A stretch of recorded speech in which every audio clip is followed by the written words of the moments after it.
Welcome back. Thanks for checking in. What we got for you today ain't just good, it's beautiful. It's beautiful.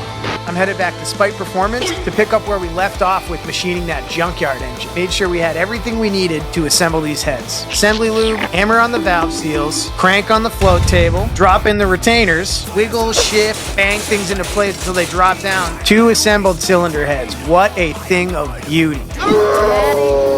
On to the block.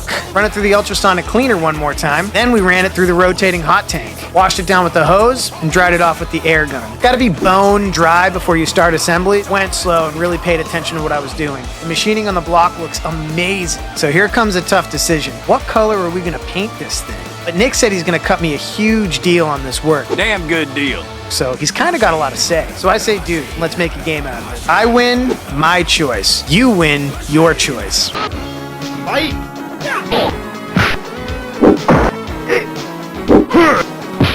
Panic boom! Perfect! Uppercut! You lose!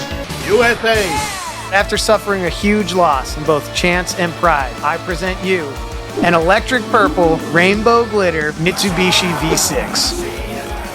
Nick showed me what he had gotten done on the crank since I was here last. He's got it all set up on the balancing machine. I now have the only Caravan crankshaft in the world with less than a gram of imbalance. Too f***ing cool. Then we brought the crank over to the polishing machine. Crankshaft journals are polished to create a smooth, near-perfect surface. Enhances the oil film and prolongs the life of the crankshaft and the bearings. Yeah, spins nice and smooth.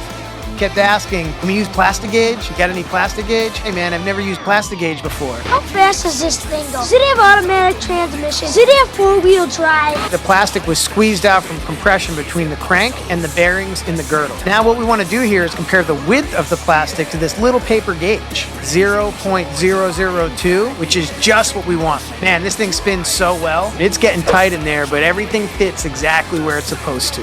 Oiled up the cylinder, banged the piston into the block, got the rod seated on the crank, lubed up the bearing in the cap, and tightened everything down. Now checking for rotation before we install everything, really smooth. Everything was going to plan. Torque down the bearing caps and call the pistons done. We got new brass freeze plugs installed with some sealant. Everything looking amazing. Block is painted, assembled, and torqued. Heads are clean and ready to be assembled. Back to Boston. And then it's time for assembly.